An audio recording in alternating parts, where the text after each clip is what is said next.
Viktore, jak dlouho už jsi v Austrálii? Tento týždeň som už rok. Ty máš takhle kalendář. Proč jsi přijel do Austrálie? Ja som si chcel zmeniť život. Změna života? Trošku výjsť z rutiny zo Slovenska až Čiech. První tvoje dojmy, vzpomeneš si ještě? No, bol som nevyspatý. Za mňa to bolo viac než čo som očakával. Takže příjemný překvapení. Určite. Co tě tady nepříjemně překvapilo? Nepríjemne, keďže som pracoval v kuchyni, tak bolo cez leto to teplo.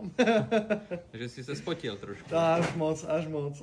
Když si ještě vzpomeneš na svoje začátky, jaký to bylo? Ja som pomerne našiel prácu rýchlo, teda vďaka aj tu Richardovi, Richimu. A potom postupne už som si hľadal sám tiež. Ty si poradil těm lidem, co se chystají do Austrálie, co... Určite začať hľadať prácu hneď od začiatku, chodiť proste, nebáť sa. Keď moja angličtina nebola perfektná, keď som prišiel, fakt ako